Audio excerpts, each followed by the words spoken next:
Povo abençoado, eu estou lendo aqui, eu não estudei muito, estudei só até a 6ª série do estudo fundamental, mas a minha visão é uma visão de águia.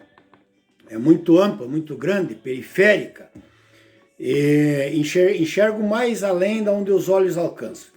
Estou lendo o livro de Deus, o Código Eterno e o Código Penal Brasileiro. Esse livro aqui sagrado, que é o livro de Deus, a Carta Magna de Deus enviada aos homens, ela foi promulgada do ano 1445, quando começou lá no Sinai. O Sinai hoje pertence para o Egito, mas pertencia para Israel. O Monte Sinai, o deserto do Sinai, tem o Monte Sinai, e foi lá no Monte Sinai que Deus se apresentou a Moisés e deu a Moisés as tábuas da lei com os 10 mandamentos lavrados em tábuas de pedra, para serem observados pelos povos.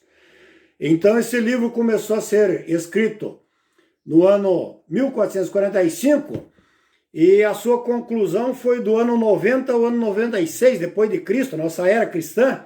Agora, por João, o apóstolo amado, ele escreveu o Evangelho, escreveu 1ª e 2ª e 3ª epístola do apóstolo São João e escreveu o livro de Apocalipse de São João. E as pessoas dizem que, muitos dizem que não creem na Bíblia, que a Bíblia foi escrita pelos homens. Mas se você ir ver, Êxodo 20, Deus desceu no Sinai e deu os mandamentos a Moisés, para Moisés apresentar ao povo. Daniel recebeu de Deus a revelação, João recebeu de Deus a revelação lá na ilha de Patmos. Deus falou com ele: João, tudo aquilo que você tem recebido, você escreva num livro. Você pode ler o livro de Apocalipse, capítulo 1 a seguir, 22 capítulos, mas nos primeiros capítulos vai encontrar esse fato, que Deus falou a João: escreva tudo aquilo que eu te tenho mostrado. Então, esse livro foi escrito por homens, mas pela divina revelação do Espírito Santo do Deus Todo-Poderoso. Tá? Começou no ano 1445 e foi concluído no ano 90 a 96 depois de Cristo pelo apóstolo São João. E o Código Penal Brasileiro foi escrito no ano 1940, no dia 7 de dezembro de 1940, sob um decreto-lei de número 2848. Essa é as leis terrenas e as leis divinas, e elas devem andar em conformidade. E todas as autoridades jurídicas que vivem no meio jurídico deveriam julgar com justiça, com retidão, com prudência e com lealdade. E a lei foi criada absolutamente para o infrator.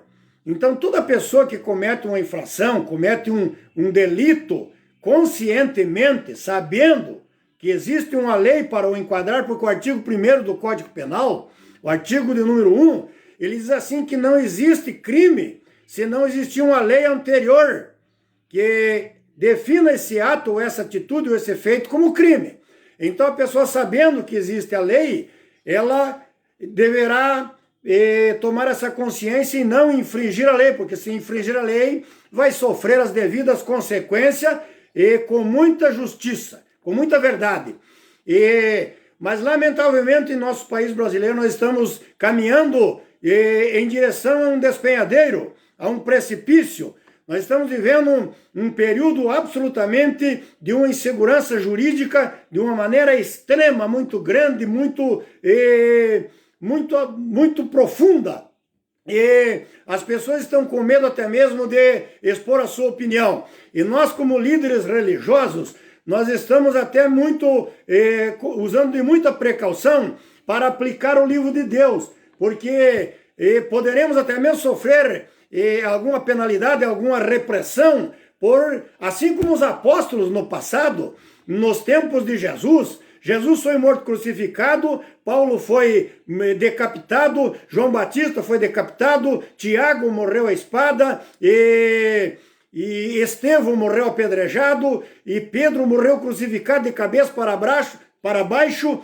E por quê? Porque por pregarem o evangelho, por fazerem o bem, porque existia uma repressão muito grande sobre aquelas pessoas que realmente viviam e procuravam estender aos demais povos, aos seus semelhantes, a bênção e a verdade. E hoje nós estamos vivendo também um período de muita insegurança jurídica. Deus que repreenda o poder das trevas, abençoe a nossa nação, abra o intelecto, os olhos da nossa autoridade, dos governos, das autoridades civis, militares e eclesiásticas, para que nós possamos entender que estamos caminhando para um caminho sem precedente, para um despenhadeiro, para um caminho que poderá trazer sérias consequências ao nosso povo e à nossa nação.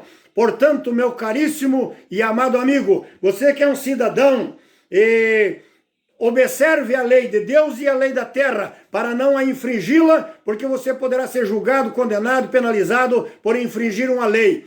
E você que é uma autoridade, você que é uma pessoa que deveria julgar e usufruir do livro da lei para julgar com justiça, com retidão, com prudência, com equidade e com muita justiça, com muita visão de Deus, com o amparo legal da lei, julgue à luz da lei com retidão e não cometa injustiça.